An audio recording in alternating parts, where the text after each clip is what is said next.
Hej. I denne her video, der vil jeg kort vise dig, hvordan du kan opsætte det, vi kalder en trafikanalyse i iBox. Så vi har jo allerede rapporten, der hedder salg per tidsrum. Men vil du gerne have lidt mere detaljerede informationer, jamen så anbefaler vi, at du prøver at klikke hernede i vores nye rapport Trafikanalyse. Når du kommer herind, jamen så kan det måske godt lige se lidt uoverskueligt ud. Og det er derfor, vi lige vil hjælpe dig i gang med denne her video. Og vi vil gerne lave en rapport, som minder lidt om den, vi har liggende bagved her, salg per tidsrum.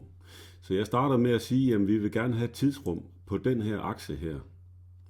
Og så vil vi gerne have flyttet vores år herover, og vi vil også gerne have flyttet vores ugedag herover. Og så kan vi se, at vi får en række forskellige tal hernede.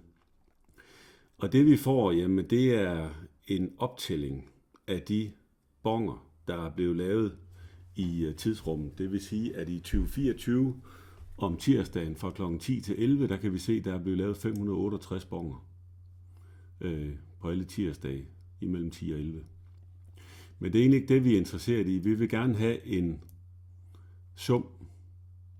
Og hvad vil vi gerne have en sum af? Jamen det vil vi gerne have vores omsætning heroppe, så den kan jeg vælge her. Og lige pludselig nu, jamen så har vi så noget, der minder om den rapport, vi havde før, bare hvor det hele er summeret op.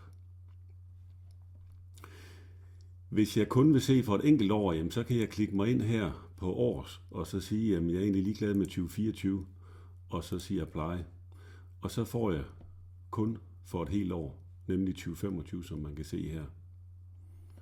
Hvis jeg var ligeglad med nogle bestemte tidsrum, jamen så kunne jeg fjerne dem her. Og det man jo typisk er interesseret i, det er, hvornår har vi vores omsætning. Og det kan måske også være lidt uoverskueligt med de her mange tal her.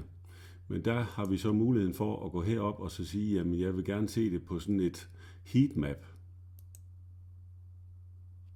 Og så er det lidt nemmere at få øje på, at fra 11 til 12, jamen både fredag og lørdag og søndag, jamen der er det altså nogle gode tidspunkter. Vil man prøve at sammenligne med sidste år, jamen så kunne man jo vælge at sige, jamen så slår vi lige 2024 til og siger apply. Problemet er så bare, at i 2025, mens vi optager den her video, jamen der er vi nået frem til den 21. marts. Så vi går lige op og siger, og det betyder jo selvfølgelig, at der ikke er nær så meget omsætning i 2025, som der er i 2024, og derfor ser vi kun de røde i 2024.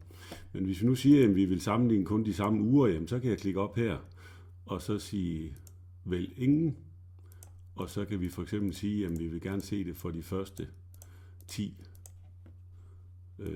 uger. Og gør jeg det, jamen så kan vi lige pludselig se et mønster med 2024 og 2025 og begynde at sammenligne tallene.